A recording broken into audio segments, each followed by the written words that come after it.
Hey guys, welcome into Sports Around the Bar, your weekly sports talk show. As always, I'm Jakey Bartender, and I'm joined on center stool by my co-host Drew. And today, the NBA has gone wild. What a crazy week for free agency here, Drew. It's been absolutely nuts. We're going to talk about all of that. We're going to talk a little bit of Women's World Cup, because I know you didn't show up to talk Women's World Cup, but we're gonna glance over it. We're gonna touch base, all right, and then we won't talk about women's soccer for another 4 years. They deserve the exact same amount of money.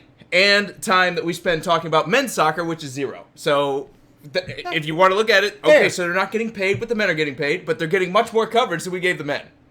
Fair enough. Actually, I think we did talk about a little bit of World Cup, but don't go back and look at the archives. Forget about that. The Gold Cup was actually here in our backyard. And we didn't go. We were like, yeah, there were like $45 for the cheap seats. And I was like, And that's why I watched it on TV. When I had it on there, there was about this kind of stretch worth the stadium full, and the rest of it's pretty much a ghost town. I was like, rerun on Family Guy? What? What is sports? We don't watch enough of those. Anyway, guys, we're going to talk about that. What's going on, Brian? We are also going to be talking about the Chargers and their 2019 season coming up. So we do have a lot to get through, just like always. And we are glad to see each and every one of you guys as well. Brian, good to see you. Sharif, good to see you too. Let's start with the NBA, man. Go ahead and pick a story, because there's about 3,000 of them. Pick one that you want to talk about. Where's Allen Iverson? Retired. All right, now we're going to talk about what I want to talk about. Kawhi Leonard pulling the rope-a-dope on the Lakers and going to the Clippers and the Toronto Raptors. Unfortunate for the Raptors, because I actually kind of like them a little bit. Less unfortunate for the Lakers, because I didn't want to see another super team. It's not that I don't like the Lakers or I want them to fail or anything like that. This, to me, was the best move for basketball. Him going on to the Clippers. Even though he brought Paul George with him and the Clippers are now the odds-on favorite to win the championship in the NBA this year, this was the best move for basketball. Because now, Drew, we do not have super teams. We do not have teams of 3, 4, 5 superstars. Right, we have a super conference. No, we have a bunch, well, yes, but we have a bunch of duos instead of 3, 4, 5 guys. I mean, listen to some of these duos, man. I mean, LeBron and Anthony Davis out in L.A. You got Kawhi and Paul George for the Clippers. Golden State, you got Curry and Draymond this year, at least until Klay Thompson comes back, but right. ACL, you never know what you're going to get out of that, so I'm not counting it as 3. You got Kyrie and KD in Brooklyn, even though that's a season removed. Simmons and Embiid in Philly. Houston has Harden and CP3. Boston, you get Tatum and you get Kemba Walker. Denver has Murray and Jokic. You have Middleton and Giannis out there in Milwaukee. Portland has Lillard and McCollum still. But wait, there's more. I'm not done yet. The Spurs have DeRozan and Aldridge. Dallas has Porzingis and Doncic. Drew, the NBA is wide open. I know like 9 of those teams were from the West, but man, we now have a competitive league for the first time in I don't know how long. What's going on, Scott? Kevin says he likes it. He likes this whole free agency moves. He likes the fact that a lot of these all-star players have given themselves to other teams and has changed it all around. Out of all these teams, is there more to the positive? In the sense that they're all going to make the playoffs and make the championship? Is there more to the negative? Chance. I think it's positive. And I think Vegas agrees with me. Last year, there were 3 teams in the entire NBA that had 15-1 odds to win the championship before the season started. They were Boston, Houston, and Golden State. So there were 3 teams. Vegas was like, maybe Boston can do it, right? Maybe because they had that great year before and they added Kyrie and maybe things work out. Didn't really pan out that way. We also knew Golden State and Houston were going to be good. This year, they have 6. They have 6 teams that have 15-1 odds, which means Vegas doesn't know what's going to happen. And when Vegas doesn't know what's going to happen, Drew, that's great. That's what I want to see. I want to see parity in sports where every game I can tune in and say, man, I don't know who's going to win. And it really matters who's going to win because it's going to come down, especially in those 6, 7, 8 seeds, it's going to come down to the wire. No, it definitely makes the odds a lot better who's going to win these championships or championship. And it definitely makes the West a lot more exciting, but does the East even remotely have a chance when it's all said and done? Or do the West destroy themselves trying to beat each other and the East get an easy ride in? Maybe say like the Bucks, and then they're all fresh and ready to go, and they get to face a team, whoever makes it to the West, did we see that this beat year? Up and depleted. I don't know. Well, you got the 76ers who are good in the East. You have Boston, who I assume is going to be better than what they looked like last year. Both of them arguably lost their best player. Well, okay, that's fine. Well, the Sixers didn't, unless you say Jimmy Butler's better arguably. Than... By who? Who's arguing Embiid is not as good as Jimmy Butler? A lot of people. Those people would probably the be Heat. wrong. Yeah, I know.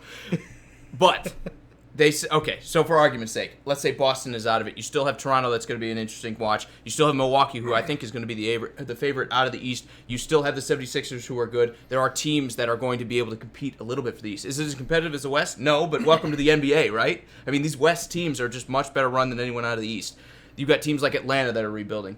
Teams like the Pacers that aren't quite there. Orlando Magic that never really seemed to be good enough, at least in the past 10 years or so.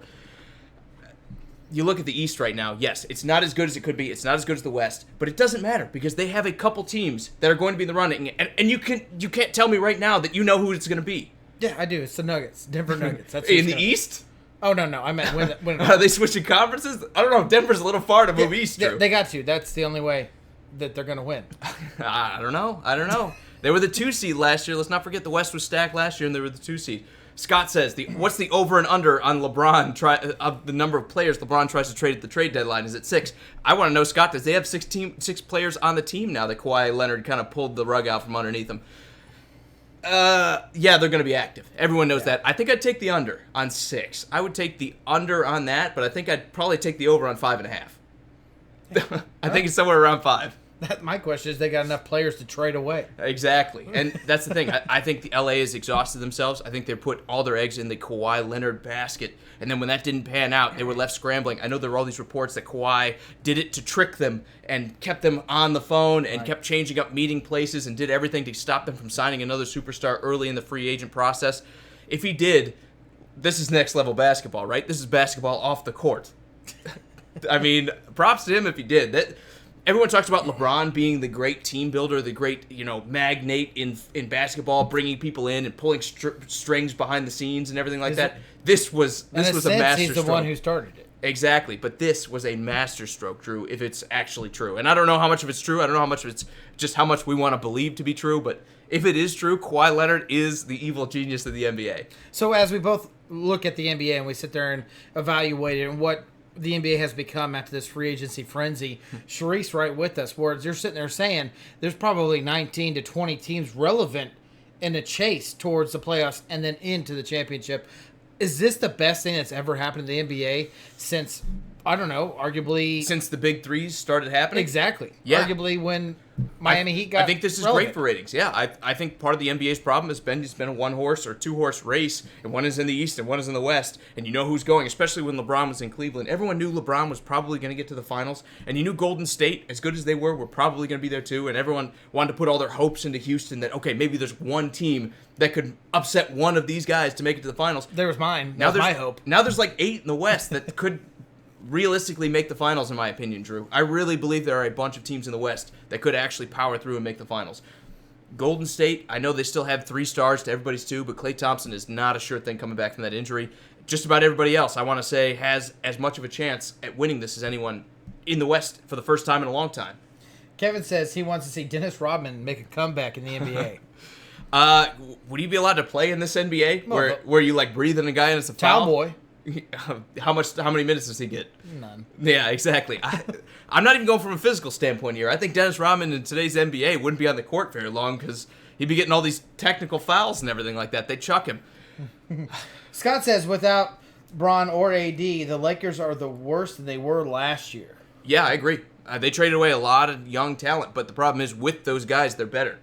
So as long as you keep the stars, you're better than where you were at last year. But let's not forget, and as much as I don't like trading away all this talent for Anthony Davis, who, when I want to talk about big losers for this NBA, the Lakers are one because he's got that player option at the end of next year where he could leave. They could have traded everybody away and he could leave, Drew, after 1 year if things don't work out. They need LeBron to stay healthy this year. My point here is, though, going back to what Scott was asking, it's all about what can you do with those guys on the court. Yes, they are worse off if something happens to Anthony Davis and LeBron, but with them, they actually have a chance of winning the final or winning the championship. I still believe that, even with those two, they can do it. I don't understand how you can sit there and say the Lakers are a loser just because they didn't pick up Kawhi or they didn't pick up Jimmy Butler or Kyrie or Walker. You got arguably the best big man at his prime in the NBA right now on your team, and you traded for him and got him. I mean, I get that they didn't get anybody else, but when you arguably have the best big man and arguably the best guy ever to play in the NBA, which I don't think that, but a lot of people do, how can the Lakers be the loser in this free agency? Because you gave everything up. You sold the future down the road because LeBron James is 35. You gave all those picks away. You gave all those young players away. And Anthony Davis could leave next year, and you're stuck with a 36-year-old LeBron. That's how they could be the loser. If you would have landed another star, if it would have been Paul George, if it would have been Russell Westbrook, it could have been anybody. You landed another star there. You're going to be good enough that Anthony Davis will stick around at the very least, if not sign a new contract with the Lakers after the fact. That is a generational kind of thing where you can get 8 or 10 more years out of this guy. Hopefully, I know he's a big man. They don't last as long these days. But you could have turned that into something. Now, you have nothing but uncertainty. You have 35-year-old LeBron James, and you have Anthony Davis who could leave if the season doesn't go the way he wants it to. And then you have a bunch of, I don't want to call them scabs, but you've got a bunch of mercenaries coming onto this team. Right. That are coming in for the payday, that are coming in because you have to. Guys like Danny Green that no one else would give $15 million to, but the Lakers had nowhere else to spend it, so they just threw the money at him. Guys like Rajon Rondo, who maybe he has a little bit left of basketball in him, and you need to milk every drop out of it if you're going to be competitive. I look at this, I have to call the Lakers a loser because Anthony Davis has been an injury-prone player who, if he doesn't stay healthy or if he decides I could go somewhere else and have more success, can bail on you at a moment's notice at the end of the season, and you did all of that for nothing. I got a couple comments before you answer any of these. Brian says he was talking about this at work today. I think a lot of people are talking about this, man. And Sharif goes, Rondo, Danny Green, LeBron, Davis, and Cousins. He believes that's an okay starting five. And he also goes, don't be surprised if they trade Kuzma by the deadline. Do you see Kuzma as dead weight in the locker room in L.A.? Now that they signed Boogie Cousins, yeah, because I think they could have moved Davis over to the 5 and played a little bit smaller and went with Kuzma at the 4 and LeBron at the 3. And that's still a pretty decently sized lineup, but they could have played the undersized guy. But now with them signing DeMarcus Cousins, who's probably going to demand a lot of minutes, I do see him as more of a rotational piece. You're not going to be able to slot Kuzma in as the 3, I don't think, and play LeBron at the 2, or you're going to have one of the biggest lineups in basketball. That'd be interesting to watch. I don't know if they'd all have the gas to make it 48 minutes or 40 minutes into a game.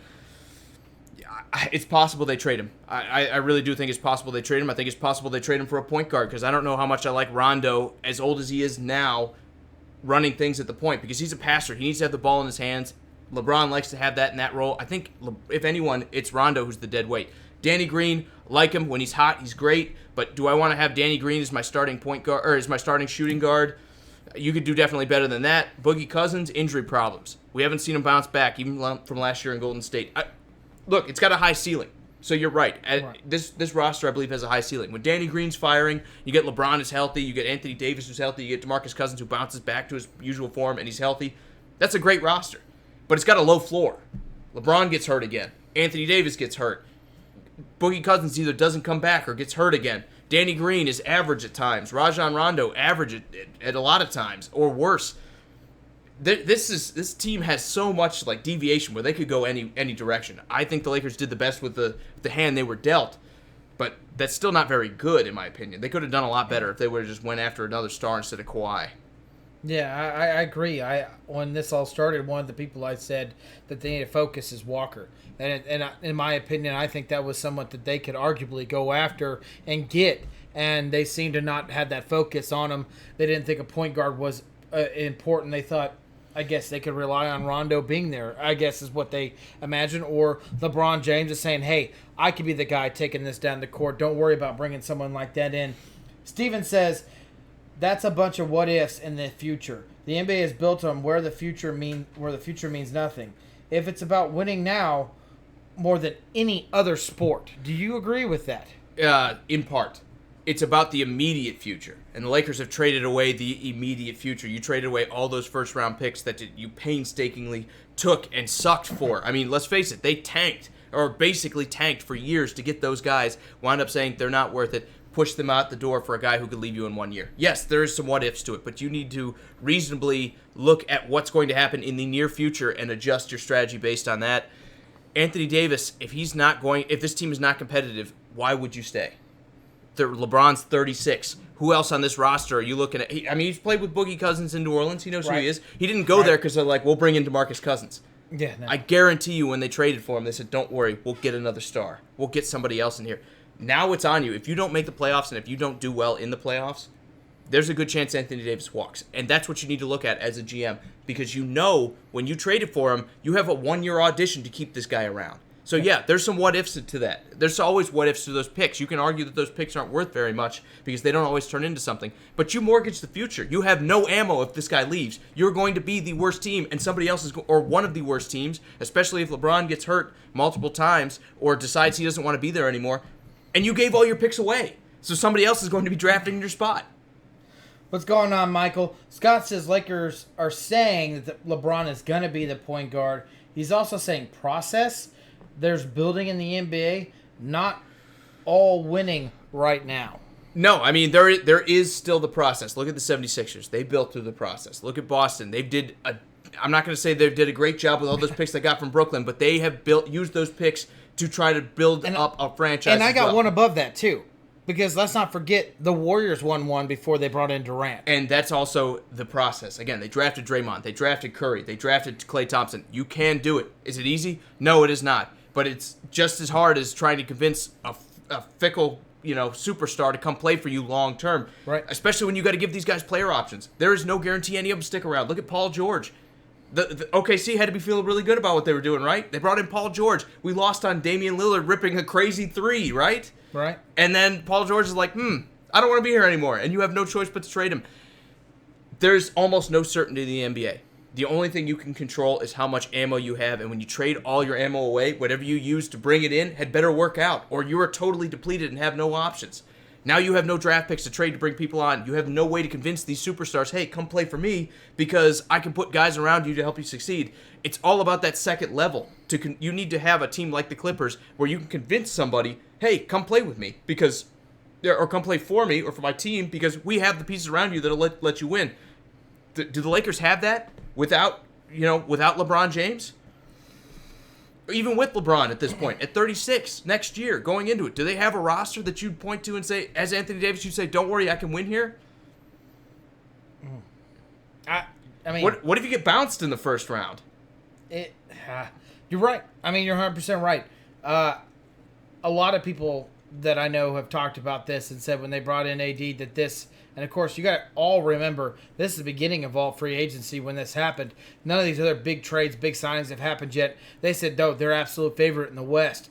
And I sat there and said, they're missing a piece. They need to put a point guard in there. You said they need to bring shooters in there. And now, all said and done, the best they've really brought was Cousins. Was a big man. And I wanted shooters. He could shoot for a big man, right? But he's a stretch big in that sense of the term. To answer your question is, no. If they bounce the first, but he was down the list on the people that we thought that they should be bringing in. And they took him for a ride. So then you sit there and ask me, is this a team that can get bounced next year or this year in the first round? And does AD go and say, well, I'm going to stick with this team because there's a future in it? No, I don't think that at all. I do have one question because Sharice sat there and listed out the Clippers starters and Beverly, Paul George, Kawhi, Harold, and I'm probably going to slaughter this Zubac. If you got it. If that is their starting 5, does that match up with the Lakers? Yeah. And between LA, who wins LA? Who is the king of LA? Is it now the Clippers? Mm-hmm. Yep. I mean, the defense they're going to play with Beverly, PG3, and Kawhi Leonard on that team is going to be insane. You could put Kawhi on LeBron. You could put PG3 on anyone else. I wouldn't put him on Anthony Davis, but look, I like Zubac. I like Harrell as well. This team is going to play amazing defense, and that's going to be the case. We've seen teams try to build around the offensive side of the ball in years past where they want to get the guys who can shoot all the threes, Golden State style. Now it seems like the Clippers have faded that a little bit and said, we are going to put together the best defensive roster we can and just out-defend people. I mean, they're going to be able to score at will. They're going to be able to defend really well. There's a reason this team's the favorite. I love that lineup. I think there's a good reason they're going to be the best. Does that mean they win? No, because I do believe still that there's parity in the NBA. I believe there's a good chance you lose one of those guys to injury, or maybe they don't gel well on a team, and we could talk about another team taking the reins as the front runner in the West. But I got to give them the favorite, man. That defense is going to be fantastic. They match up against LA and just about everybody else in the West. Scott says he thinks a lot of players are scared of being labeled as a non-winner, so they go to super teams. And Brian is also saying that the Lakers could possibly miss the playoffs too. You just never know with the parity in the NBA. With that being said, do you think that the West is so deep that let me spread this out a little bit, because the West is so deep, and you sat there and listed all these teams with all these great players on it. who would be your surprise not making the playoffs? Because not all 9 teams can make the playoffs. Yeah. Or 10. The Lakers. I think that's the team that has the most to prove because kind of like Sharif was saying, they signed Avery Bradley today, but he's an injury-prone player. So is Cousins. So is Davis. LeBron got hurt last year. Even with a healthy LeBron, he proved he's not going to be able to carry a roster if you don't put at least some talent on it at this point in his career. To me, I think they're the one most vulnerable. Of course, there's teams like the Nuggets that if something happens to Murray and you lose that spark, yeah, you can fall out of it. The Spurs, too. Sharif is saying that Denver's going to win 60 games and be the 3rd seed. They could. They're young, too. Sharif, I love that. They're young, too. I think they could. I don't think last year was a fluke. I had them written off saying they were too inexperienced to beat the Spurs in round 1. They wound up doing it. I think this team is much more mature and is still young and is probably going to be healthier than a lot of other teams in the NBA. They could get a 3 or a 4 seed. We also haven't talked about the Jazz, who have armored up with a bunch of guys that nobody wants to call a superstar, but are also really, really good. Guys like Conley and Gobert. And there are so many teams in the West right now. I think the Lakers are my pick to possibly miss for the simple fact that everybody on this team is injury prone, and you're not very deep anymore because you traded away all your depth, you traded away all your talented guys that are young and up and coming, and signed a bunch of veterans that, who knows, maybe with a mercenary contract they can come in. But if things start going bad, are you trusting that locker room to stay motivated and stay focused like the Clippers did when they traded Tobias Harris last year?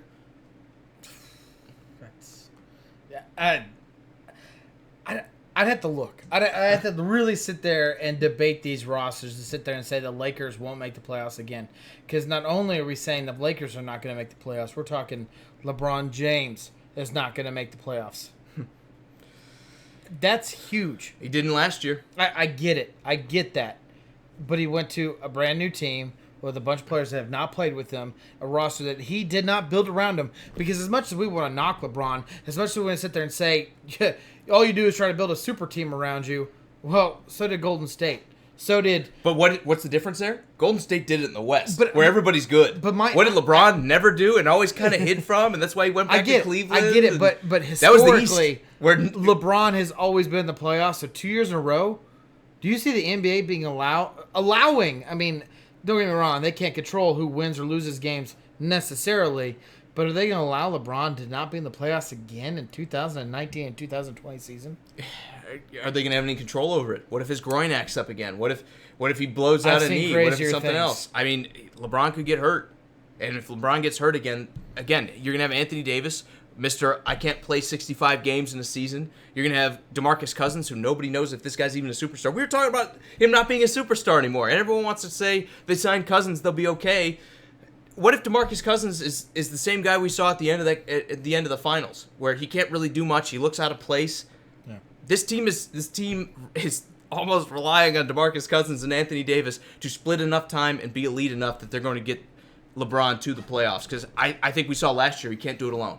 Right. And yeah, he got hurt. But still, even with all that young talent on that roster, they couldn't do it. And I think that's huge. I really do. I think this... Do I think the NBA will kind of slate things? If they can, yeah. You might see some calls go LeBron's way because if you look at the ratings, a lot more people watching LeBron's involved. But you can't make the ball go in the hoop. No doubt about it. No doubt about it. Well, let's go ahead and move on from the NBA as much as we love talking about it. A couple more comments here. Okay.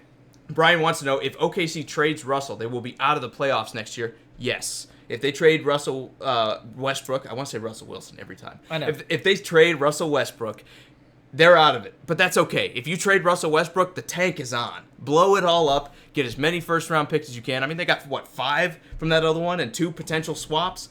So they got a haul for Paul George. I don't think they're making the playoffs even if he is there. In the West, it's going to be tough. Can I go on the OKC rant that I kind of gave before the show? Just really quick go here. For it. If I was OKC, what I would do right now, I would talk to Russell Wilson and say, man, we are going to be not very good this year. The West is great. You know that. We know you're a great player. We want you to stick around. If I actually want him to stick around, that's what I would say. What I need you to do, we need to throw this year away. We need to admit that it's not going to happen this year, and we need to get the best draft pick we can. We're going to go hope there's a Zion-level prospect out there, or at least very close to it, that can help reinvent this franchise. We're going to take all of that draft capital we got last year from the Clippers, bundle it up, and trade it for a superstar, and then I'm going to lean on you, Westbrook, to bring in my other guy. We're going to go get 3 superstars and a great young draft pick, and then we're going to own the West in 2020 instead of 2019. That would be my sell. Does it happen? No, I don't think so. I think Westbrook is probably tired of being the only guy rebounding, being the only guy shooting, well, maybe not. I think he likes that. I think Westbrook is tired of not winning in the playoffs, especially because they haven't won a series since Durant left. It's going to be a hard sell. I think there's a good chance he leaves for Miami, and him and Jimmy Butler kind of team up, and maybe they make it in the East. Maybe they're a 4th or a 5th seed in the East. Maybe even better. But if I'm OKC, that's my game plan. I have to keep Russell Westbrook around, because if you blow it all up, I forget who said, was it Scott that said before that it's almost impossible to build through the process and trust these first-round picks? I think if you're OKC, that needs to be the selling point, that we'll just bundle all that up and go steal somebody. Maybe it's Anthony Davis. Maybe we trade the Lakers for him. Or maybe Anthony Davis opts out and you recruit him and we go trade somebody for Damian, or we go trade Portland for Damian Lillard after they realize they're not good enough to win in the West. Or it can be whatever. It really can. I think that's something we've never seen, is Westbrook play with a dominant big man. Maybe that's what he needs. You don't like Steven Adams?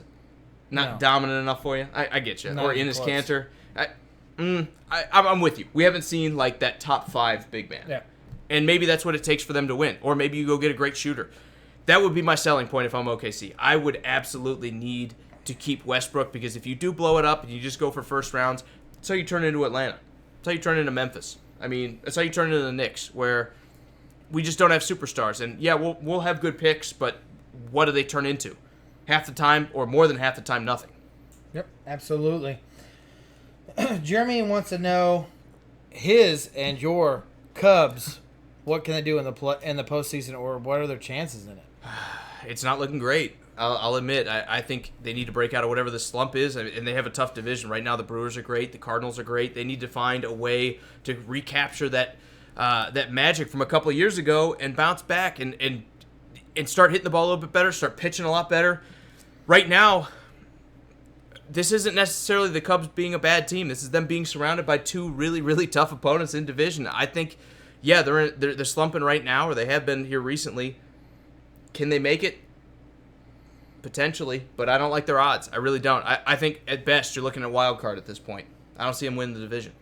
Justin, we appreciate you just coming in and commenting, man. Go watch your home run derby. Unfortunately, you could have that on silent, and you could be listening to us while you watch, because what do you listen to? Those commentators, they don't know nothing. Come on, man. And he hits another home run. And he hits another home run. Oh, he missed it. We can do that, see? Yeah. All right, and Brian says if that's the case, they need to ask him who he wants to play with, and then go after them. I totally agree with you, Brian. That's what I would do. I would say, let's talk about it now. Let's talk about who's coming up in free agency for 2020. And I don't have those guys in front of me, but let's talk about who you can recruit, who we can trade for. We need to find a team that, yes, they stacked up this year, like the Jazz did, or like Houston. We need to find you that guy that they stacked up the team and then things did not go well for them in 2019, where we're going to be able to target him and reasonably pull him away for a couple first-round picks. Because we now have the ammo, right? We've got a ton of ammo. We still have a superstar. Not many teams are that lucky to have ammo and superstars. That would be my selling point. Now, Jeremy is wanting to know, how are the chances of his Da Bears at the Super Bowl? Reasonable. The NFC's tough, man. You got to beat the Saints. You got to beat the Rams. But I know you're going to be like, I'm a Bears fan. We beat the Rams last year, but come on. That was your Super Bowl going into that game, and that was like a Thursday for them or whatever. I think it was a Thursday night. It might have been a Sunday. Sharif is speaking blasphemy over here. He's saying the Chargers are going to win the AFC West, saying 11-5. No, Sharif. No. I'm going to rub your nose in it. Justin says, and missed the back-to-back and back-to-back-to-back gons. He thinks not for the home run derby. But come on, Justin. You're going to... You can still watch it. Let us know when there's a hit, and I'll do that all you want. It's going back, and back, and back. It's gone! Back to the warning track. Out of here. All right. Well, we can move on. Let's talk about a little bit of Women's World Cup. Let's do it. The U.S. won. Let's talk about the Chargers. I'm kidding. We do need to talk about this a little bit because, again, this is dominance, right? It's what we like to see. We're American. We love winning stuff.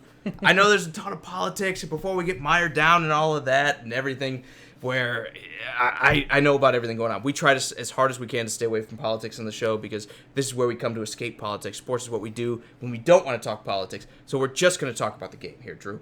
The U.S. dominated. It was great. I love to see the swagger. I love to see all the talking and then the follow-through. That's what I love to see in sports. When you talk the talk, you better walk the walk. And they did. So props to them. They did. And then the whole thing that comes from all this that no one wants to talk about, that we're talking about, we don't want to talk about politics. Do women deserve to be paid the exact same as men? And I say, I don't care. That's because I'm not going to see any of it. Because you're not a women's soccer player. Exactly. But what I do think is, yes, they should get the same percentage as men do, but it's not based on numbers. It's based on percentage of what is brought in because there's a significant difference. There is. But let me throw some numbers at you real quick. Think about it from a business standpoint. Pretend you own women's soccer, okay, or at least the Women's World Cup, or the U.S. national team, or whoever you want to. Pretend you're the owner of any of these businesses.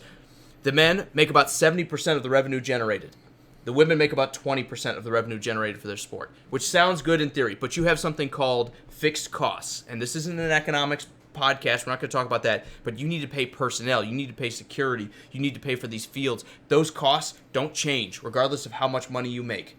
Okay? A lot within reason. I know security can change if you've got more venues, whatever. Right. Those costs, those fixed costs stay with you no matter how much you make. The men pulled in $6 billion worth of revenue for their World Cup. $6 billion. I know we talked about this beforehand. Take a guess on how much the women pulled in for revenue.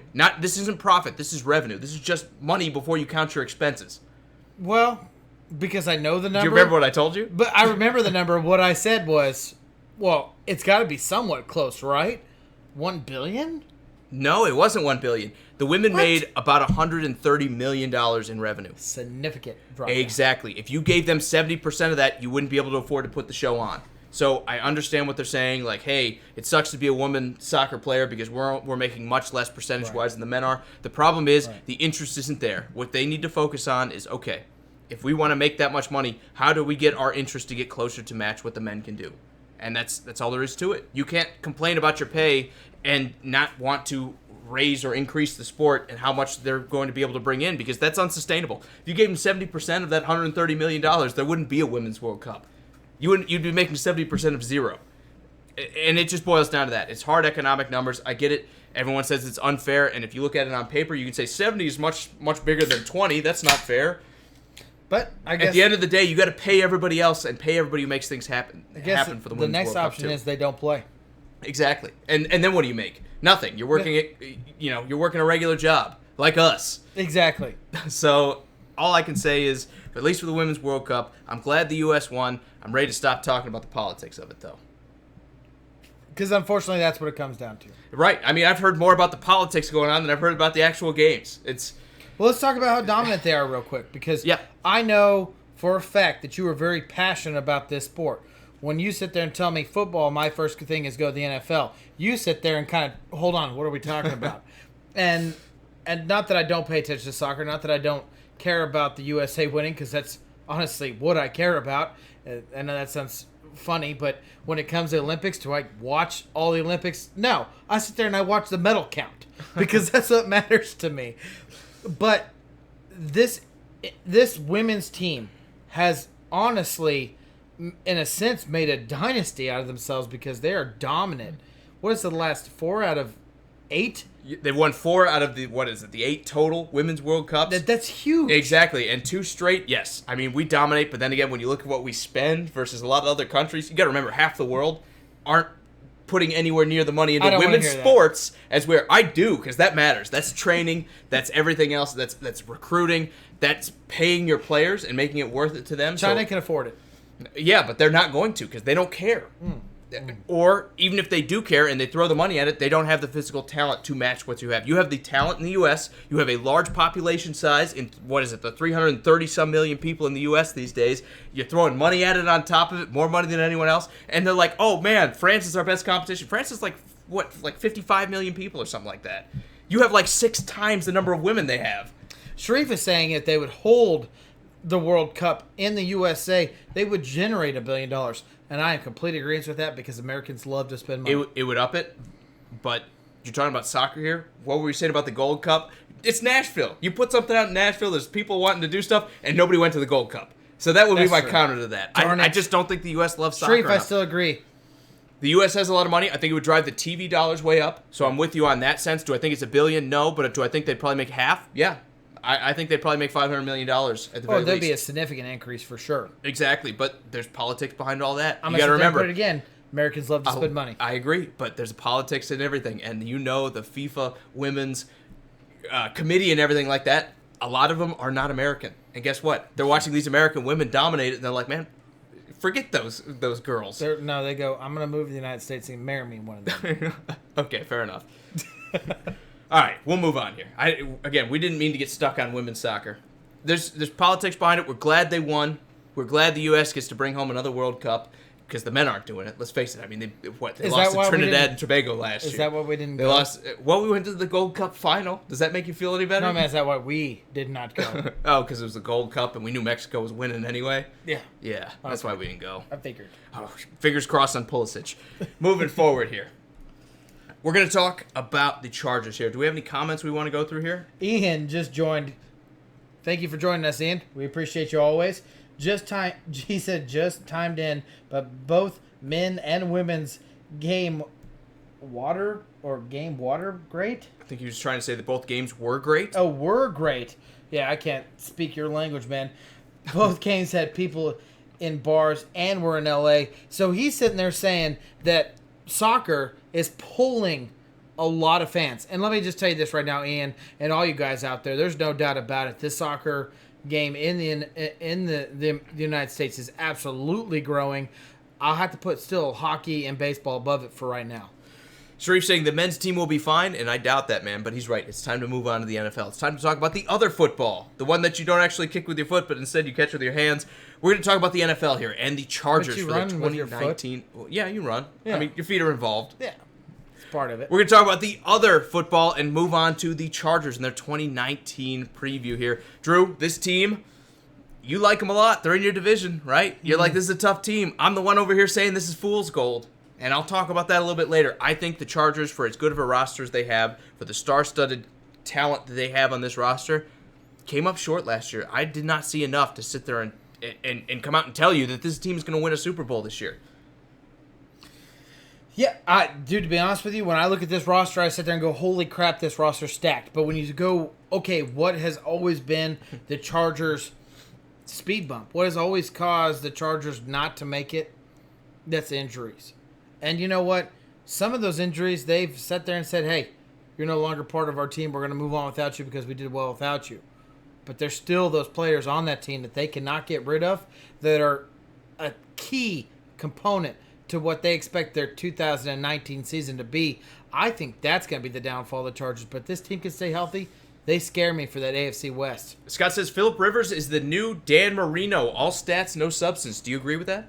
Dude, okay, Scott, I don't know how old you are, but, man, you cannot compare Dan Marino to Phillip Rivers because what Dan Marino did with his arm and his ability to throw the ball was far and above a lot of other players. If you're going to sit there and build the best quarterback ever to be played the game and you sit there and pick body parts, Dan Marino's arm and accuracy is one of those at the top you have to think about putting on that player. And I'm not 100% sure I buy it either. I think we're kind of down on Phillip Rivers here saying he'll never win anything. You got to remember, Phillip Rivers went through a lot of years where the Chargers did not give him anything to work with. A lot of they were letting him get mauled, and the only reason they were in any of those, I get it. He had LT when he was younger. They had Sean Merriman when he was back on the roids and was a good outside linebacker.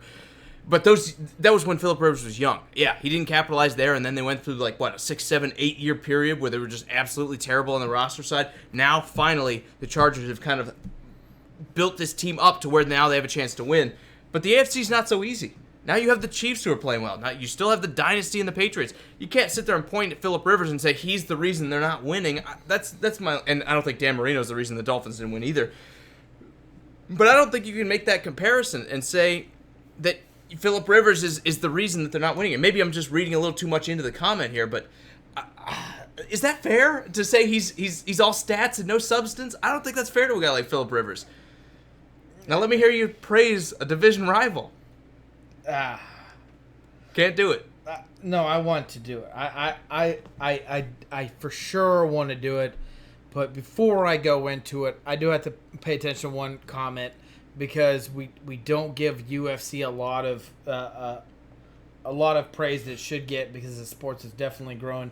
Julio said he just tuned in real quick, but he wants to know how we feel about the massive KO in this weekend's UFC fights. Talk about Askren getting kneed in the face. Like, what was it, like a 2.5 second fight or 4 second fight or whatever it was? The fastest knockout in UFC history? Or John Jones. John Jones and what he did to that gentleman's knee, and then Holly Holmes getting knocked out in the first round. Dude, we pay attention to it, man. And to be honest with you, does 5 seconds ever get beat again? Because we sit there and said yes. 6 Yeah. We sat there and said 6 seconds will never get beat, and here it is at 5. So it can. All it takes is like that Superman punch right after you touch the gloves, right? You touch the gloves, and then you just lean into it. I think it can be beaten if you're talking about records. I think there were 3 amazingly like brutal knockouts. I think Askren should probably hang up the gloves. I don't necessarily know whether look, I'm not a John Jones guy. I think he cheats. And we talked about this beforehand. Yes. I think he dopes all the time. I think he's on steroids. I think he's a very good fighter. Before all you John Jones fans come out there and maul me and everything and say, oh, you don't know what you're talking about. And he's his only loss is like on a technicality where like one of his elbows was too straight down and everything. Before you go into that, he's a great fighter. I think he might be the best before he takes the steroids, but I think he's taking steroids. So I think when you want to talk about anything, I think the Askren knockout's probably the biggest one in this top in this list here. We're not gonna get too. And much Holly Holmes, Holly Holmes getting knocked out is a pretty big deal too. Muniz, I think is how you pronounce it, is arguably probably the best female fighter ever to touch the octagon. She is completely something else. R.I.P. Ronda Rousey. I mean, this is it's not even about that. I absolutely love Ronda Rousey, but you could not sit there and say that who she was at this point in time, even though the hype was around her, she was not as technical. Right. No, you're right. I've said that forever. Yeah. And she changes her fight. That's the thing about it is she's not known for leg kicks, and look what she did. Yeah. Holly Holmes is known for that. She was like, guess what I'm going to do? I'm going to do exactly what you do. Threw her out of rhythm. But I'm going to beat you with doing what you prefer to do. But, man, Julio, I'm sorry we don't talk a lot about it, but please comment. Go in our community tab. Throw a comment in there. We'll release it to everyone, and we'll get a conversation going, man. Please don't ever forget that we love talking sports regardless of what it is.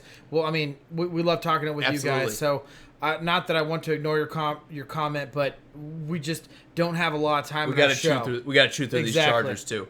Also, Scott says Rivers had some good teams and he couldn't finish early on. Yeah, but I mean, he went to the AFC Championship with a torn ACL. How much are you gonna put that on like finishing ability? I don't know if that's it. Yeah, you can point to this year and say the Patriots absolutely mauled them, but we'll talk about why I think this Chargers team is not quite as good as everybody wants to talk about them and everyone wants to point to and say this is a complete team. I disagree.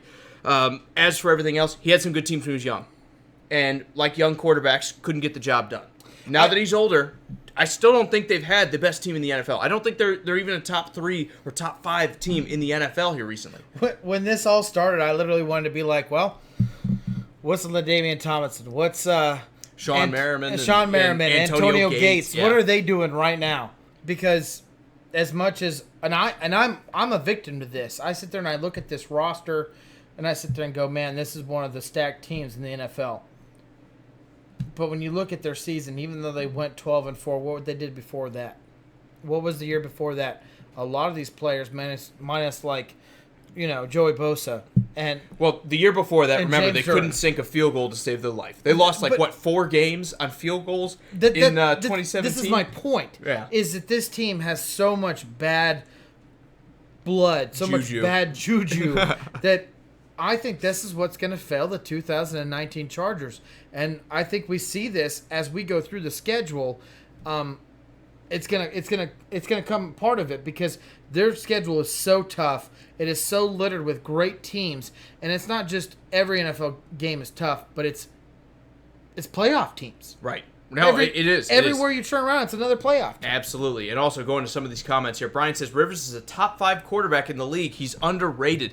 I don't know if I go top 5. I think Andrew Luck's better than him. I think Russell Wilson's better than him. I think Drew Brees, Peyton Manning, and Aaron Rodgers are better than him. So I think that's 5. Peyton Manning's not playing no more. I'm sorry, Tom Brady. You know, the guy that you always compare Tom Brady to, Peyton Manning. I did trip up a little bit. Patrick Mahomes. You want to hope so. No, he is. We've seen 1 year out of Mahomes, okay, with Andy Reid, with a god tier offense that made Alex Smith look like the best quarterback in football. I'm just saying, I'm pumping the brakes on Patrick Mahomes a little bit too. There are quarterbacks who are better than Phillip Rivers. I don't know if I call him top 5, but he's definitely 7, 8, 9 in the NFL. I think he's a great player. I agree with you. I think he's underrated. I really do. I think when you talk about the gaps between Phillip Rivers and Andrew Luck, the gaps between Phillip Rivers and Tom Brady and Drew Brees, we're talking about very thin, and we're talking about who has the better roster. And time again, like we'll talk about with the Chargers, it's the other team. And everyone wants to say, this is a complete team. It's all that. No. We'll talk about that here in a minute. Why don't we first go through what they did last year? Offensively, they were 11th in the NFL. Defensively, they were 9th. Scoring, they were 6th on offense and 8th on defense. So this was a very good team on both sides of the ball. They were only 15th in turnovers, so they didn't take the ball away really quick here. Or they didn't take the ball away at any kind of particularly high rate or anything like that. But when you look at these numbers, you're going to tell me this is the best team in the NFL? I know, everyone's going to say Melvin Gordon was hurt, and we missed Joey Bosa some part of the year and everything. And Jason Everett. This is the 8th or 9th best team in the NFL. Jason Verrett. Verrett, whatever. The E should be come before the V. Anyways, no, you're right. But there is literally an explanation every time you bring it up. The reason why their defense isn't good is because Verrett and Bosa wasn't there all season long. And the reason why their offense isn't that good is because they didn't have Melvin Gordon there all this time. They didn't have Hunter Henry the whole entire time. Well, guess what? They decided the defense doesn't need Jason anymore. They now have a healthy Hunter Henry. They now have a healthy Melvin Gordon to start off the season with. Does this team, because of the healthy pieces coming back, you don't consider them a better team than 2018? Not particularly. I mean, we've seen some guys leave too. We'll talk about that in a second. Let me go to a couple comments here. Steve says, the Chargers are the Chargers. That's why they haven't won a Super Bowl. Nothing more to say. They won't win one anytime soon, if ever. And Rivers is overrated and not a leader. Look, I don't think Rivers... Before you answer this, that's because Stevens is a Raiders fan. Is Steven, what do you think about the Chiefs, man? Huh? What do you think about them? No. Let's throw fandom aside. You're getting the neutral perspective here. I could care less. The entire West AFC teams could float off in the ocean. Wouldn't bother me any, okay? When I go into this, the Chargers are cursed, and it's a lot of curse of their own making. Yes, they mess up special teams all the time. It's always injury. There's always something that goes wrong. Yeah. You can't tell me Phillip Rivers is not a great quarterback. You cannot tell me that guy is not a great leader. He absolutely is, and if he was a Giant, they might have won 3 or 4 instead of Eli, who kind of bumbled his way to 2. I think it was just unfortunate to him that he wound up in L.A. that has not, L.A. now, San Diego beforehand, that has not been able to put a competitive roster together for years and years and years. Everyone's going to point to the early years. Antonio Gates in his prime. LT towards the end of his career. Sean Merriman on the juice where he was getting like 15 sacks a year and everything like that. Oh, I know. He got suspended and then he wasn't any good afterward. I remember. Yes, he was a young quarterback at the time. He didn't capitalize at that point. But how many young quarterbacks win the Super Bowl? Russell Wilson? Ben Roethlisberger. Okay. Joe Flacco, you could argue, was somewhat young when he went with the Ravens. Yeah. Beyond that, it's a bunch of old guys that have been around the block. I just don't think he had the experience. I think now if you took him and put him on the Chiefs, that roster would be just as good as it is right now with Patrick Mahomes. If you took him and put him on the Patriots, they'd be just as good as they are with Tom Brady, maybe a little bit worse. If you took him on the Saints, it'd be the same thing with Drew Brees. He has the talent. He just doesn't have the roster. He doesn't have the organization around him to win a Super Bowl. Steven says Kansas City is a great team, but I hate them, but they are great. Rivers is garbage and a crybaby on the sideline. Excuse after excuse every year for this guy. Man, I'm agreeing with you. I completely always see him running his mouth, but Steven, you got to agree, this guy is great to listen to and watch. Not only just the way he plays, but the way he talks trash. The guy never cusses. He is such a family man. I don't even know how many kids he has. It's like probably, 93. And counting. I don't know. He's probably had one since we started the show. I mean, he is like, what an American USA man wants to be, in a sense of he's making a living, supporting his family, and he never cusses, and he's always out there doing his job. I've said this many a times before.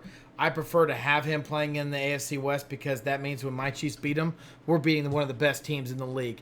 I don't want to be the Patriots where I beat on the easiest division.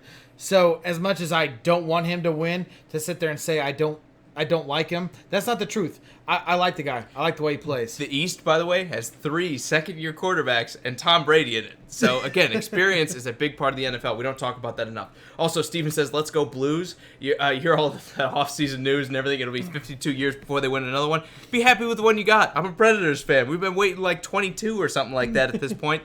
And let me just say, I don't know if the Preds are any closer now. I know we just signed Matt Duchene. Happy for that, but be thankful for the one you got. That's all I can say. It only took 52. It only took 52. Austin, what's going on, man? Good luck moving everything. Glad you could join us for a moment, man. We'll catch you again Wednesday. Julio, you rock too, man. We appreciate all the love and everything. Sharif, I know you're ever the fight fan. He says Cyborg doesn't want the rematch with Nunes. I agree with you. I wouldn't either. I think she's the best fighter. I think Nunes is the best fighter in women's side of the UFC right now. I wouldn't want to match up with her either unless I was going for that title shot. I don't think Cyborg wants it. Man, we got to I know. I'm getting to it. Schedule. We got to get into it. My throat's getting raspy. We're going to run out of beer. All right. Let me grind through this then, really quick. All right. I will grind through this. Let's do it. The Chargers have had a very quiet offseason, adding only Tyrod Taylor and Thomas Davis of any note to their season here. They have instead opted to keep most of their players instead, except it seems like their defensive tackles, letting Corey Liuget and Darius Filson go. They let Tyrell Williams go. I think that's going to be a bigger loss than everyone thinks. Jason Verrett, even though he didn't play in 2018 with them, I think that's a big loss. You're losing your number one corner, great player as well. Injury prone, but great player. More than that, they're dropping a bunch of special teamers, which we've seen bite them in the ass in 2017. They've lost Donnie Jones and Nick Rose, kicker and punter. It's going to be interesting to see what special teams looks like in the Chargers. That can be enough to derail a season, especially when you have the Chiefs in division, who we know are going to be good. Right. Let me go through their draft. I love Jerry Tillery. This guy might be the best pass-rushing defensive tackle in the draft. I wish the Titans would have got this guy. Him coming out of Notre Dame, I think he's going to be special. He's Aaron Donald-esque, where he's going to be able to get after the quarterback. Don't expect that in year 1. Year 2 and 3, watch for this guy to turn around. He's great. It's a lot to ask. It's a high compliment. I agree. It's a lot. You don't see D tackles rush the passer like guys like Jerry Tillery did in college. I want to see him do it in the pros. They also drafted Nasir Adderley, safety out of Delaware. Incredibly fast, incredibly gifted. I want to see this guy play against their great all-pro safety, Derwin James. This is going to be a fantastic first 2 picks. A lot of people had this guy in the first round. Exactly. I did too.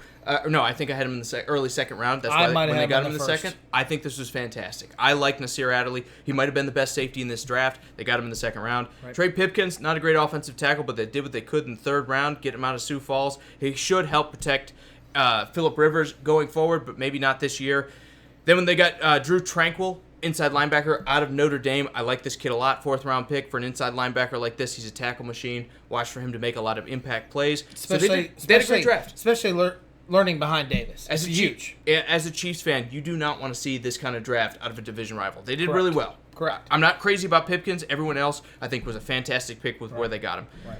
Let's move forward here and talk about the schedule. I know we're gonna miss a couple comments here, but we've got to get into it, Drew. I know I went on too long talking about basketball. I apologize. Week 1 starts with the Colts. It's a tough matchup. It's your turn to talk. I've been talking for 45 minutes. It's your turn. I need some beer. No, keep going. No, this is a season that starts with healthy Chargers, and I think I'm on board with a lot of people are, maybe besides Jake. When this team is completely healthy, this is a scary team.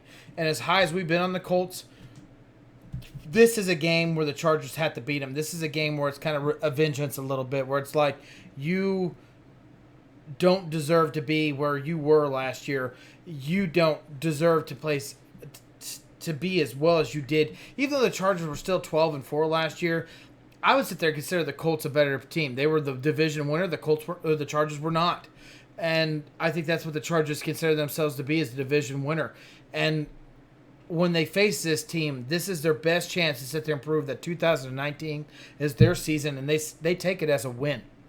I agree. I think this is the kind of team that the Chargers are going to match up really well against. Teams that want to throw the ball, that you can get after with those pass rushers, that aren't really interested in pounding the rock against you, aren't really interested in playing great defense either. I know they brought on Justin Houston. I know they have a great inside linebacker whose name escapes me right now, a young kid, Darius Leonard. Yeah. They have good defenders, but I think the Chargers are going to be too much for them. This is also the game they get up for. My complaint about the Chargers is they take it easy on the bad teams. We'll talk about last year really quick. They let the 49ers almost beat them 29-27. They let the Titans hang around 20-19. They were a 2-point conversion away from losing that game to a team that was absolutely struggling before that. That's almost ignited the Titans season. And those are 2 wins. They barely beat them. Exactly. And this ignited the Titans seasons. The Titans were like, man, we almost beat the Chargers. We can go beat other teams going forward here. Right.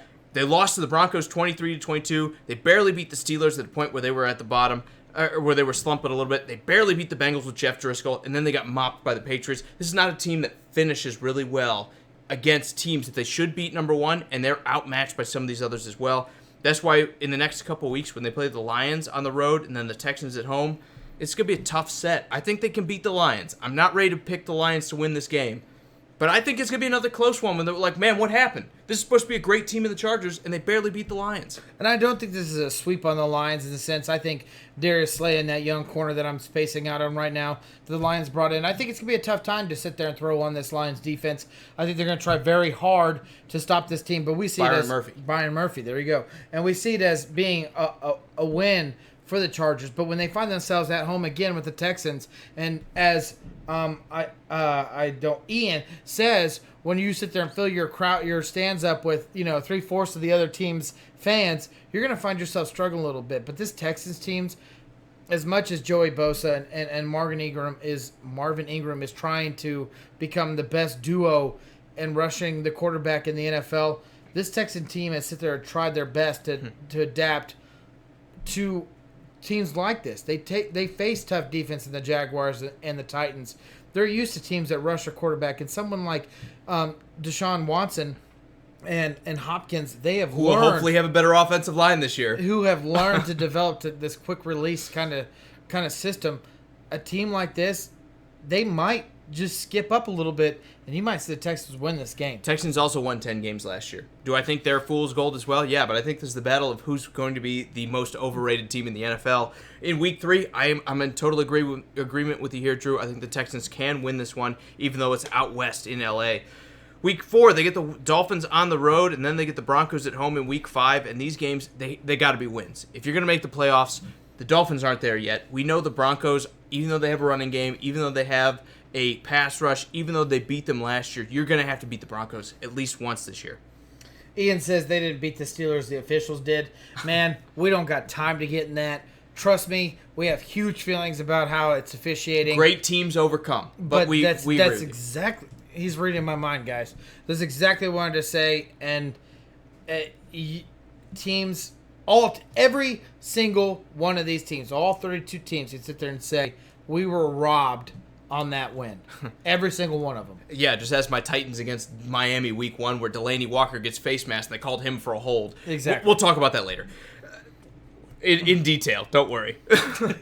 But when you talk about the schedule, they need to beat the Dolphins on the road. They need to beat the Broncos at home. I think they can.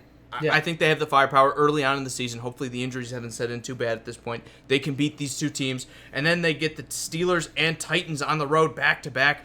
To me, this is tougher. We already gave them the win against the Titans, which burns the ever-living whatever out of me. They can. How do they match up against the Steelers, Drew? Tell me about that, because I can't even talk about it. This is their first primetime game. This is the game that the Chargers want to sit there and prove to all the fans in the NFL that they're a legit team. Because you got to remember, this is the 12-4 team that did not make it into the second round of the playoffs. And didn't win the division. And did not win the division. I mean, they did get in the second round. But my point is that this team was one of the way the Patriots slapped them around. They Does did, that count? but they did not win the second round of division. This is one of the best records, but least furthest into the playoffs team, and they have a lot to prove. And as much as I look at the Colts and I look at those Texans win and loss that we had them on our schedule, I think this is their first game where they're really pushed to the limit of what they could be.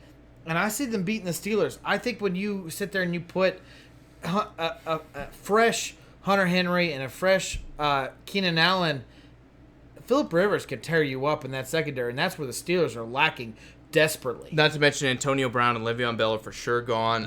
I like the weapons they've had. I think they did a good job without Le'Veon Bell last year, but with Antonio Brown gone this year, this is going to be a tough team to keep up with. I think Big Ben, I think one of their biggest subtractions that nobody's talking about is their offensive line coach in Mike Munchak, formerly of the Titans. Remember, this guy showed up to Pittsburgh and fixed that terrible offensive line that had all these talented guys that it wasn't working. He's gone now. He's in Denver. I want to know how well they're going to be able to replace a guy that is a Hall of Fame offensive lineman. How can you replace a guy like that fixes offensive line when you're going up against Bosa and Ingram?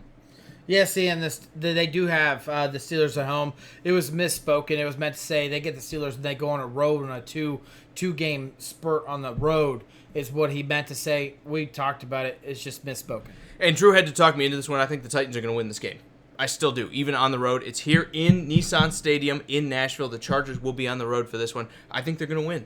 I know the show is picking them to lose, but I think when you look at the way they played them in London, there's going to be a little bit of bad blood. This is what kickstarted the Titans season last year. We also saw them lose on a 2-point conversion that just was not quite converted, even though they got 2 chances at it. I think the Titans defense and the Titans pass rush is going to get after Phillip Rivers. I think the Chargers, as much pretenders I believe they are, I think they lose this game.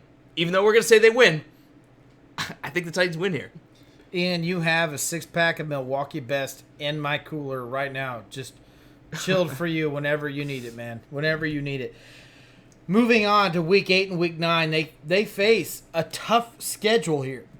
They go on the road into Chicago, they play the Bears, and then they come back to L.A., which it's not going to be a home game because the Packers fans travel well.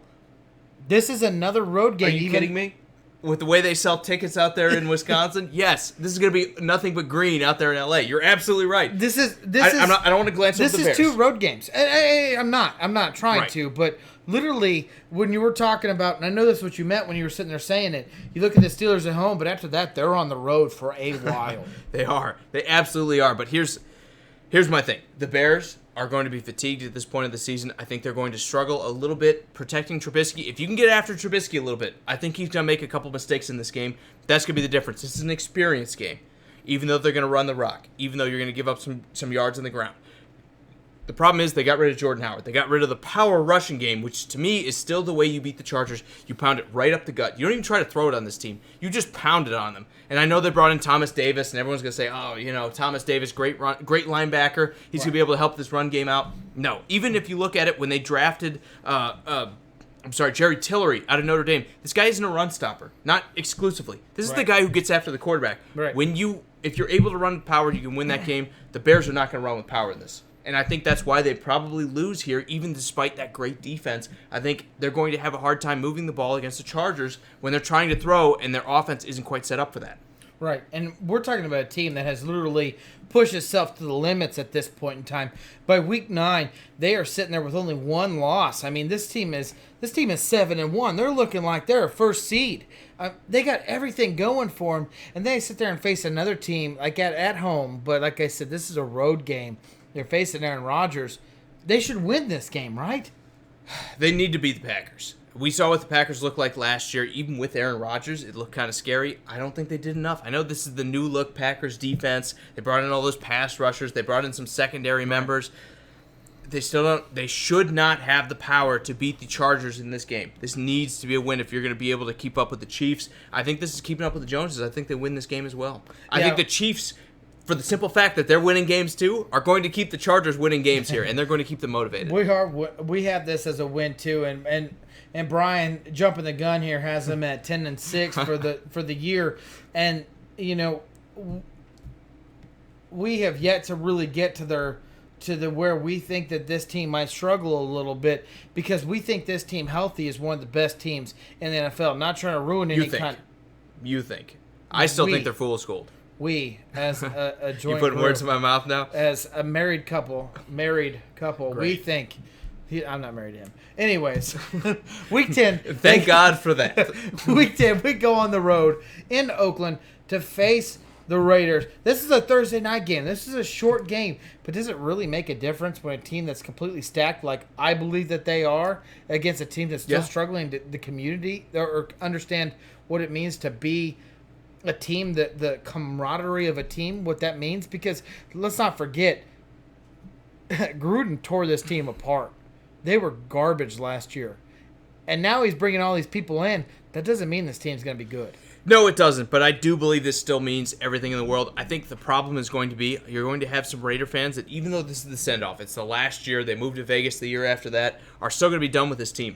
You're not going to have the same kind of level of energy in out there in Oakland that you've had in years past, out there in the Coliseum. I think the Raiders are probably, I don't want to say they're going to quit on this game, but you're not going to have the same fan support you've had in years past when the team is leaving. I think that might be the difference here, even though the Chargers, like I said, they're fool's gold. This is the game where it winds up close, and we're looking at each other like, man, this is supposed to be a 12-4 team. It's supposed to be a 13-3 team. It's supposed to be one of the best in the NFL. Right. And the Raiders hung with them. They beat the Raiders 21-20. Right. I still think they win. Right? I still think they win. Yeah, we know we do. We think they win. I still think and they then, win. And then week 11, Monday night, they get a longer stretch, and they get to face the Chiefs at home. As much as I literally don't like this, I think the fact that they get that long stretch of a week to prepare for a team that I consider better than them, I believe this is a win for the Chargers. On paper, you pick the Chargers, even over the Chiefs. I know what everyone's saying. Oh, the Chiefs have an offensive line that's good. They have Tyreek Hill, who's amazing. They have Travis Kelce on the offensive side of the ball. The Chiefs have a lot of different players and pieces on their defense. You don't know where injuries are going to be at. They were obviously terrible last year. On paper, you're supposed to look at the Chargers and say they're bringing everybody back. They've got these great pass rushers to get after Patrick Mahomes. They've got the running game with Melvin Gordon that's going to chew up the middle. Right. On paper, you pick the Chargers, and we're going to take them to split here. We're going to take the Chargers to beat the Chiefs in Week 11 and lose to them in Week 17, as a spoiler here a little bit, on the road against Kansas City. This is one of those games that I don't believe the Chiefs or the Chargers are well coached or motivated enough to take both against a team this good. I mean, it comes down to coaching. It comes down to will, and both of these teams are going to think they're competitors. I think they'll wind up splitting. And I think their odds are you win the one at home and lose the one on the road. That's usually the way it goes in the NFL. I know division gets a little wonky. I still think that's the way this one shakes out. At week 12, we have a bye here, and I think it's just in time because at this point in time, this team has literally played their hearts out. We look at this; they are 10-1 in our schedule. This has been a grueling schedule where they faced 1, 2, 3, 4, and 5 teams that arguably could be the best in their division. Not only the best in the NFL when Titans you sit there and there, look right? at it. Sure, buddy. And they get a bye week. And it's just in time because they're ailing and all this stuff. But guess what? These injuries have caught up. Maybe it's Melvin Gordon's knees that Sharif brought up earlier. Maybe it's Hunter Henry finally couldn't stay healthy again. Maybe it's Keenan Allen where he can't get another full year in. And for God forbid, it's Phillip Rivers where he got dinged up. Maybe. Oh, if that happens, season's over. Throw it out. It's not Tyrod Taylor taking you to the playoffs. Maybe Clark has got to him and disrupt him, and he's hurt for. I know you're hoping so. And this is just not for injury, but you're saying you're hoping Frank Clark rattles him a little bit. This is literally where we think this season goes awry, and as a show, we sat there and talked about this for a long period of time. We debated these games because as much as you don't think the Chargers are as great as I think they are, we both agree that at some point in time, something goes wrong. The history of the Yes. Chargers, something has gone wrong at Yes. this point in time.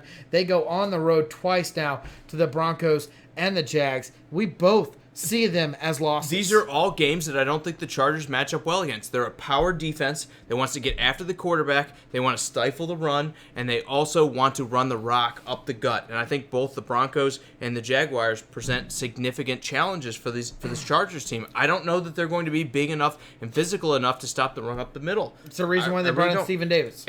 Thomas Davis. Yes, Thomas Davis, sorry. absolutely. I totally agree with you. But the Broncos, with that running game, hopefully, they're hoping Rolls-Royce and Phillip Lindsay are both healthy in this. They're going to be able to run the rock all over them. They beat them last year as well. Then the Jaguars in the same scenario where they're going to play great defense and hoping Leonard Fournette is able to come in and dominate this Chargers team. assuming all those guys are healthy, we're going to put it down as losses. This is the kind of team the Chargers do not match up well against. And before you sit there and tell me the Ravens are one of those teams, the difference here is the Broncos will throw a little bit. The Jaguars will throw a little bit with Nick Foles. We're going to see these teams chuck the ball all over the lot just a little bit more than the Ravens were able to with Lamar Jackson last year. You're not going to be able to put 7 defensive backs on the field and expect to stop this running game with Leonard Fournette or Royce Freeman. Or Lindsey. Exactly. Lindsey, yeah. You can't put a bunch of small guys in the field and just outrun them. And that's kind of what they did in the playoff game against the Ravens. They put a bunch of small guys in the field and outran Lamar Jackson. You're not going to be able to do that against a power offense like these two. And then you look at the Jaguars game. At some point in time, Nick Foles is going to start relating with these guys.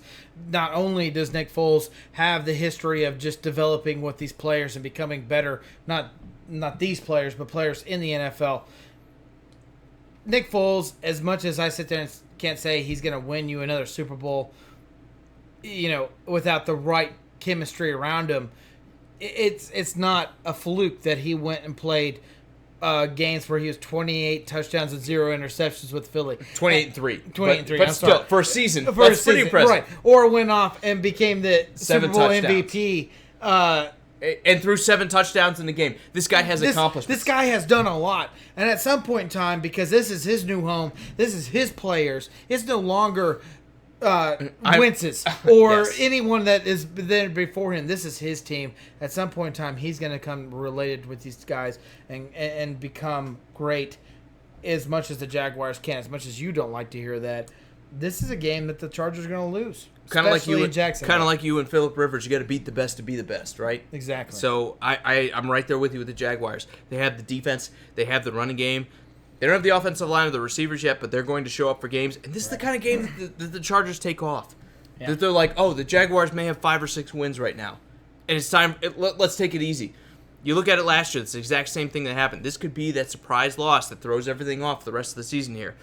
Right. Weeks 15, 16, and 17, again, are just as much of a challenge. I think the Vikings, the way they play defense, or potentially anyway, the way they can pass the ball with those receivers, could issue a challenge to a team like the Chargers. I mean, these are going to be 2 teams that we believe are somewhat in the playoff conversation, right? You believe the Vikings are going to bounce back? I do too.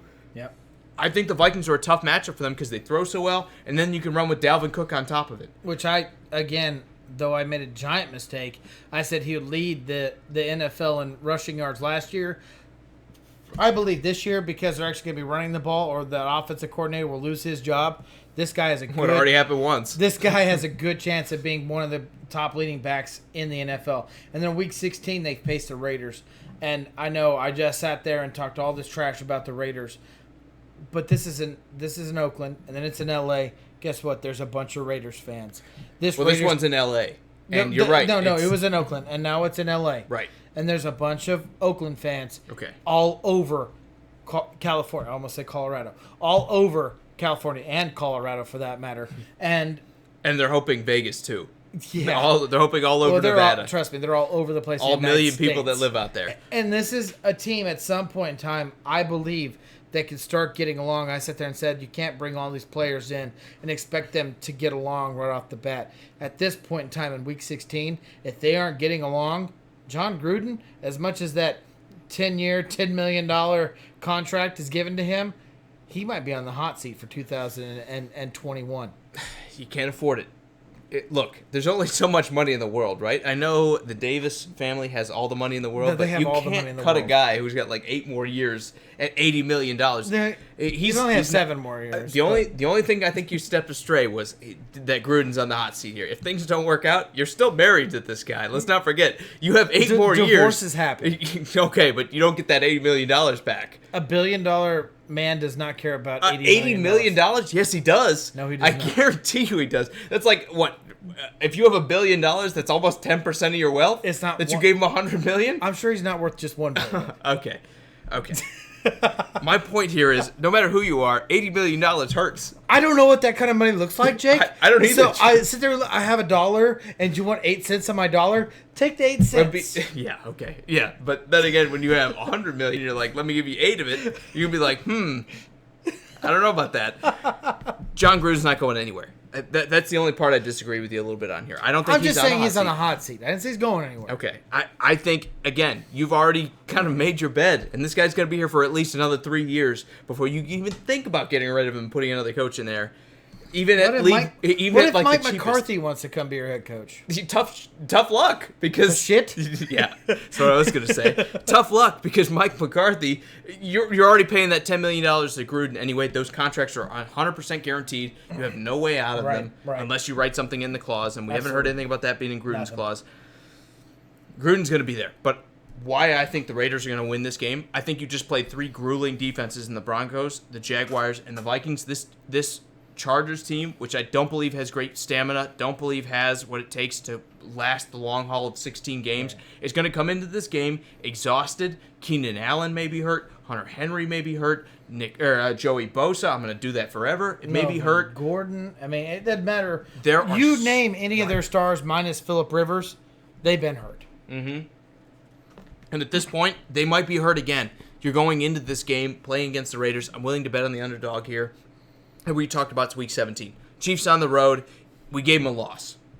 In Kansas City, Week 17, you already saw this team could not finish in Week 17 last year. We already saw they had the chance. They finished 12-4, and yet magically they lost the tiebreaker to the Chiefs because of strength of schedule, even though they split with this team, because they couldn't finish in a game they should have won. They came up short, and guess what's going to happen? Next year as well. They're going to come up short in Week 17 against the Chiefs. This might be the game that decides who wins the division. It might be the Chiefs are already run away with it. I still see them losing. I think the Chargers might be resting guys at this point to play in a wild card game. This puts them at 10-6 in our book. We see things falling off a cliff for the last couple of weeks. All right, Steven, thank you for clearing it up. He said Mark Davis isn't a billionaire, not even close. He's worth $250 million according to Google. Is that assets? I bet you he probably has more than $250 million. I mean, probably, just owning the Raiders it's is already... net worth. Well, my thing is, like, owning the Raiders is already $1 billion franchise. There's no NFL franchise that's worth less than $1 billion at this point. That might just be, like... Net worth. Like, That's not fungible... that might just be fungible assets. Assets? They have more than $250 million. You wouldn't be able to run an NFL team. I would assume. I don't know about the hard numbers. They're probably somewhere in the billions, especially because, like I said, that's $1 billion asset that they own. And the Raiders is one of the biggest markets in the NFL. Exactly. You're talking about number 6, 7, 8 on the list of teams to own in the NFL. Maybe Cowboys, top 5. Patriots probably at this Now, point. yeah. Patriots, Packers, of course. Bears, Steelers. Ooh, I already Raiders? said Packers. Maybe. Yeah, they're in there. They're They're up there, 6? right? They're up there. Probably number 6. Jaguars. No, Oh, I'm kidding. yeah, or the Never mind. Bills. I'm not gonna finish. Can we that get word. Buffalo Bills in there? Okay. Anyway, they got a lot of cash. Okay, and yes, he's probably worth more than that $250 million when it comes to assets. I don't know that that's exactly. Again, it all depends, I think, on how you break it out. Right. The only one who knows is the IRS, and they ain't talking. So when you look at it, they've got the money to pay Gruden. You don't offer a guy a $100 million contract if you're only worth $250. But you're gonna pay him regardless. It doesn't matter. He might already have the $100 million for all you know. Brian says with that kind of money, you think he'd get a decent haircut? That's why he has that kind of money, because he doesn't spend money on all the luxuries like hair, like professional haircuts or like we he do. doesn't trust nobody. And that could be it too. Those clippers near his jugular. Rich people don't spend money, is what I'm told, which is why I'm not one of them. I think when you look at Mark Davis, yes, the haircut is atrocious. What's money? He cuts his own, but look, that's what rich people do: is they scrimp on some things that everyone else says, I can drop $20 here. That's how you get that $250 million. You just don't go to Great Clips every 3 months. Oh, is that what it is? That's what I'm doing wrong. Oh, okay. All right, Drew. We All got to right. wrap it up here. We All got right, 10-6. Guys, at 2019, we see the LA Chargers sitting at 10-6. We think at some point in time, this team is going to get the exact same injury bug that they always seem to be able to get. Or the special teams isn't going to work. Or Phillip exactly. Rivers is beyond hurt, what they or- done last year with their 12 Right. and 4 team. This team seems to always be destined to find themselves one step behind if it's the Broncos or the Raiders or the Chiefs. Regardless, they don't ever seem to be the number 1 seed in the AFC West, and we see that being the exact same scenario. Spoiler alert for the Chiefs one when we finally do it. That being said, this team is playoff bound. Every team, when it hits the playoffs, All records go to 0-0. We have no idea what this team can do in the playoffs. We just see the regular season being a little bit of a struggle. And even though our predictions from last year's offseason mirrored pretty close what happened to the NFL, it is the NFL. There's a very good chance somebody could get hurt in week 3, and all this is out the window. But for the very least right now, we see this as a 10-win team. Probably not quite as good as they were last year. Again, I think they're fool's gold. I think they're one of those teams that's a pretend contender. They're a pretender, not a contender. You talked me into a lot of these losses. I agree. And I absolutely believe this team has some proving to do if I want to talk about them being one of the best, even though all the big sports shows out there will sit there and say, this is the most complete roster in the NFL. And I'm like, they just brought on Thomas Davis to play linebacker. They're not complete. They just lost Jason Verrett at corner. They don't have corners. They got some great safeties. They got some great pass rushers. I'm looking for that next great defensive tackle that's going to stop the run. Right.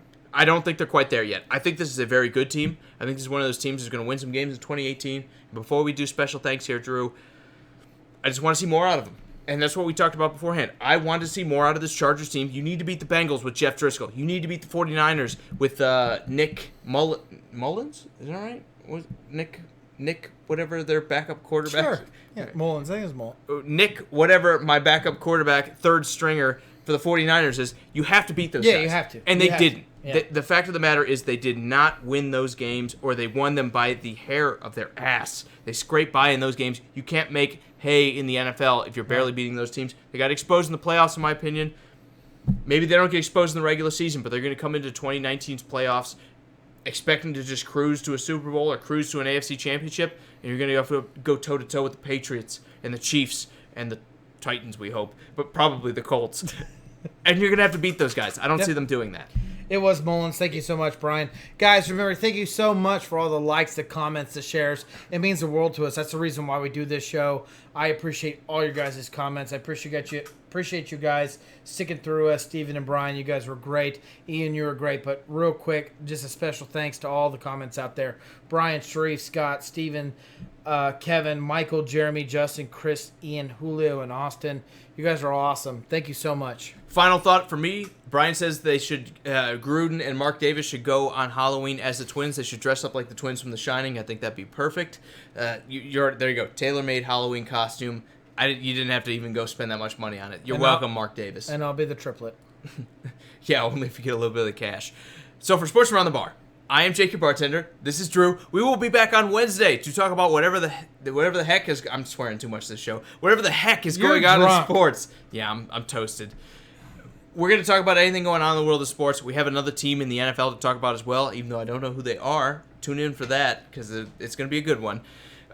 So for Sports Around the Bar, I am Jake, your bartender. This is Drew. We will see you on Wednesday. See ya.